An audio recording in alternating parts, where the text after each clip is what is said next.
В Государственном музее Государственного культурного центра Туркменистана открылась экспозиция «Ремесло Углаватеджа. Образцовая школа для туркменских женщин». Выставка приурочена к Международному женскому дню.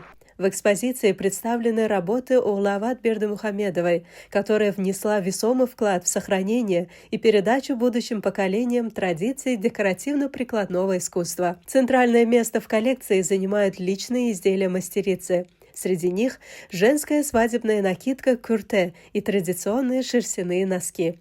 Особого внимания заслуживает кюрте, изготовленное Углават Бердымухамедовой в 1971 году.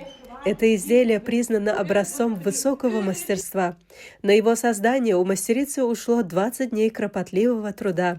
Сложность этой работы, которую в народе сравнивают с копанием колодца иголкой, наглядно демонстрирует исключительное терпение и профессионализм автора.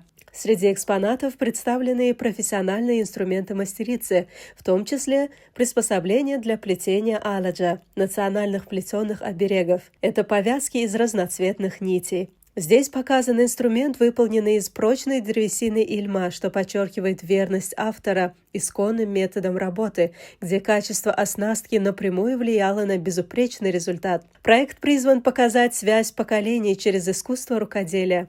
Организаторы подчеркивают, что творческий путь Углаватеджа служит ориентиром для современных мастериц, сохраняющих аутентичные техники вышивки. Следует отметить, что искусство туркменской вышивки включено в репрезентативный список нематериального культурного наследия ЮНЕСКО.